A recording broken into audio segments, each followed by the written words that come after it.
Kaum muslimin jamaah salat Jumat rahimakumullah. Hari ini kita berada di bulan Maulid, di bulan yang mana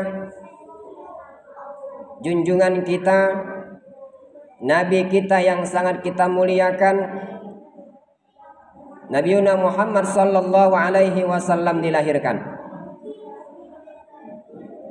Mengenang lahirnya baginda Muhammad sallallahu alaihi wasallam itu bukan sesuatu yang biasa, tetapi sesuatu yang mana bisa mengingatkan kita bagaimana perjuangan Rasulullah sallallahu alaihi wasallam. Mengingatkan kita bagaimana akhlak Rasulullah sallallahu alaihi wasallam. Mengingatkan kita bagaimana perjuangan Rasulullah sallallahu alaihi wasallam. Jadi mengenang sebuah momen sejarah yang sangat berguna bagi perjalanan kaum muslimin di dunia ini, salah satunya mengenang kehadirannya, kelahirannya baginda Muhammad sallallahu alaihi wasallam ini. Kita tahu bahwa Rasulullah sallallahu alaihi wasallam disebutkan di dalam Al-Qur'an, wa innaka la'ala khuluqin azim. Dan sesungguhnya bahwa di dalam diri Rasulullah sallallahu alaihi wasallam itu terdapat suri tauladan yang sangat agung. La'ala khuluqin azim, memiliki akhlak-akhlak yang sangat mulia. Di dalam diri Rasulullah sallallahu alaihi wasallam itu terdapat contoh-contoh yang sangat paripurna dan yang sangat sempurna. Lalu mungkin kita bertanya di dalam diri kita, apa yang menyebabkan baginda Muhammad sallallahu alaihi wasallam itu menjadi manusia yang paling mulia di sisi Allah Subhanahu wa taala, bahkan di seluruh makhluk yang Allah ciptakan di alam raya ini. Mulia Rasulullah bukan hanya mulia di hadapan manusia. Mulianya Rasulullah sallallahu alaihi wasallam bukan hanya di hadapan para malaikat, tetapi mulianya Rasulullah sallallahu alaihi wasallam di semua ciptaan Allah Subhanahu wa taala di alam raya ini. Jika kita menganggap ada sesuatu yang mulia di dunia ini, lebih mulialah Rasulullah sallallahu alaihi wasallam. Lalu apa yang menyebabkan baginda Muhammad sallallahu alaihi wasallam itu menjadi sosok yang paling mulia? Setidaknya seorang ulama menyebutkan minimal yang bisa menjadi patokan dalam kehidupan kita, Rasulullah sallallahu alaihi wasallam dianggap manusia yang paling mulia, makhluk yang paling mulia yang pertama. Karena Rasulullah sallallahu alaihi wasallam itu memiliki fisik yang sangat sempurna. Rasulullah sallallahu alaihi wasallam ahsanuhum khalqan, manusia yang paling sempurna fisiknya. Secara tinggi dan rendah proporsional. Dia dihadapkan dengan orang yang paling tinggi, Rasulullah sallallahu alaihi wasallam paling tinggi. Disejajarkan dengan orang-orang yang standar ukuran tinggi badannya, Rasulullah yang paling tinggi. Tetapi secara fisik Rasulullah memiliki postur tubuh yang proporsional. Semua yang ada di dalam diri Rasulullah sallallahu alaihi wasallam itu merupakan sesuatu yang paling sempurna yang Allah ciptakan. Semua penyakit yang ada di dunia ini, yang mana penyakit itu membuat orang menjadi hina, itu tidak akan pernah Allah berikan kepada baginda Muhammad sallallahu alaihi wasallam. Dan semua keindahan-keindahan yang ada di alam raya ini, semuanya Allah berikan kepada baginda Muhammad sallallahu alaihi wasallam. Sehingga ada seorang sahabat, dia mengatakan, aku tidak pernah menyentuh kain sutrah yang lebih lembut daripada telapak tangannya Rasulullah sallallahu alaihi wasallam. Walaupun Rasulullah sallallahu alaihi wasallam secara fisik dia melakukan pekerjaan-pekerjaan sama seperti kita. Rasulullah berperang, Rasulullah mencari nafkah, tetapi tangannya Rasulullah Shallallahu Alaihi Wasallam lebih lembut dari kain sutra. Itu yang disebutkan oleh sahabat Rasulullah Shallallahu Alaihi Wasallam yang bernama Anas bin Malik.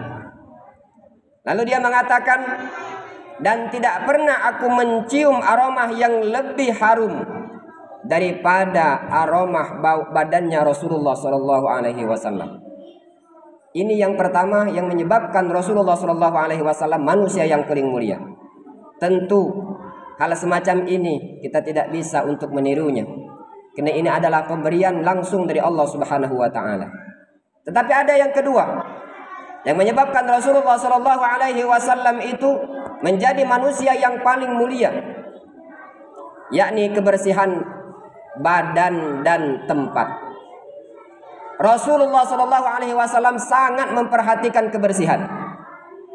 Makanya dalam satu hadis Rasulullah Shallallahu Alaihi Wasallam pernah menyampaikan, at-tuhuru syatrul iman.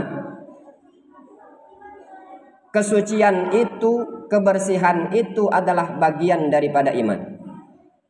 Ini tentu kebersihan secara jasmani, yang mana kita tahu Rasulullah Shallallahu Alaihi Wasallam itu dia tidak pernah lepas dari wudhunya. Yang mana kita tahu wudhu itu membersihkan zahir dan batin kita. Tangannya bersih, mukanya bersinar dan berseri, dan semua seluruh anggota tubuhnya itu bersih. Bahkan Rasulullah Shallallahu Alaihi Wasallam di dalam hadis yang lain menyebutkan, jika saya tidak takut memberatkan umatku, maka saya menganjurkan setiap hendak melaksanakan sholat, aku wajibkan umatku untuk bersiwak atau bersikat gigi. Ini saking pedulinya Rasulullah Shallallahu Alaihi Wasallam dengan kebersihan. Bahkan kalau kita lihat secara global, Rasulullah sangat memperhatikan kebersihan lingkungannya. Dia menyebutkan di dalam sebuah hadisnya, itamatul adza anit thariq. Salah satu dari bukti iman seseorang itu kepada Allah Subhanahu wa taala, dia mampu menyingkirkan benda-benda yang mencelakai sesuatu yang di jalan. Jika ada sampah dia singkirkan, dia ambil. Jika ada sesuatu yang bahayakan dia buang. Ini salah satu bentuk keimanan seseorang kepada Allah Subhanahu wa taala. Ini salah satu contoh yang mana Rasulullah Shallallahu Alaihi Wasallam disebut makhluk yang paling mulia, manusia yang paling mulia. Dia sangat peduli dengan kebersihan. Dan yang kedua ini saya yakin bisa kita contoh. Bisa kita contoh. Kaum muslimin jamaah salat Jumat rahimakumullah. Kemudian yang ketiga, ini yang paling agung, yang mana ini merupakan warisan yang sangat mulia dari baginda Muhammad sallallahu alaihi wasallam, yang menyebabkan Rasulullah sallallahu alaihi wasallam menjadi manusia yang paling mulia, makhluk yang paling mulia di alam raya ini adalah keindahan akhlaknya. Disebutkan tadi di ayat yang pertama, di awal-awal khatib menyampaikan tadi, wa innaka la'ala khuluqin azim. Di dalam diri Rasulullah sallallahu alaihi wasallam itu terdapat suri tauladan yang sangat baik. Bahkan di dalam hadis yang lain disebutkan, pada saat sahabat bertanya kepada Siti Aisyah radhiyallahu anha, wahai Sayyidatuna Aisyah, bagaimana akhlaknya baginda Muhammad sallallahu alaihi wasallam itu? Lalu apa jawab Siti Aisyah? Khuluquhul Qur'an. Kana khuluquhul Qur'an. Akhlaknya baginda Muhammad sallallahu alaihi wasallam itu adalah apa yang terdapat di dalam Al-Qur'an. Apa itu Al-Quran? Kalau kita lihat Al-Quran itu adalah secara fisik. Tetapi kalau kita ingin lihat bagaimana Al-Quran itu nampak dalam kehidupan nyata, itu ada di dalam dirinya Rasulullah Sallallahu Alaihi Wasallam. Begitu agung baginda Muhammad Sallallahu Alaihi Wasallam, begitu mulianya baginda Muhammad Sallallahu Alaihi Wasallam. Bukan hanya di antara kaum muslimin mengagungkan beliau, tetapi dari seluruh umat manusia. Bahkan di dalam satu riwayat, sehingga musuhnya Rasulullah Sallallahu Alaihi Wasallam secara personal dia tetap mencintai dan mengagumi Rasulullah Sallallahu Alaihi Wasallam. Apa yang ia benci dari baginda Muhammad Sallallahu Alaihi Wasallam?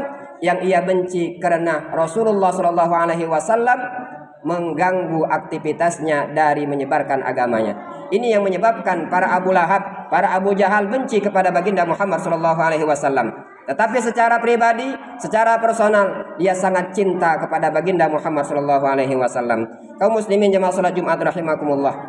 Dari tiga hal ini, Saya yakin mungkin yang pertama ini adalah pemberian khusus dari Allah Subhanahu wa taala. Fisik Rasulullah sallallahu alaihi wasallam sempurna itu ciptaan dari Allah Subhanahu wa taala. Itu adalah pemberian yang paling mulia dari Allah. Tetapi untuk yang kedua dan yang ketiga bisa kita tiru. Kita bisa untuk menjaga kebersihan diri kita. Kita mampu untuk menjaga kebersihan lingkungan kita. Ini adalah bentuk dari mencontohkan sifat baginda Muhammad sallallahu alaihi wasallam. Dan terlebih lagi kita mampu dan bisa untuk meniru, mengikuti ajaran yang mana akhlak Rasulullah sallallahu alaihi wasallam. Rasulullah sallallahu alaihi wasallam tidak pernah berkata kasar. Rasulullah sallallahu alaihi wasallam tidak pernah menyakiti perkataan-perkataannya. Apapun yang dilakukan oleh Rasulullah sallallahu alaihi wasallam itu mencerminkan begitu baiknya akhlaknya di hadapan manusia dan juga di hadapan Allah Subhanahu wa taala. Kaum muslimin jamaah Jumat rahimakumullah, demikianlah khutbah kita pada kesempatan kali ini. Semoga Allah Subhanahu wa taala selalu membimbing kita, memberikan taufik dan hidayah kepada kita sehingga kita mampu mengikuti jejaknya Rasulullah sallallahu alaihi wasallam. Amin amin ya rabbal alamin.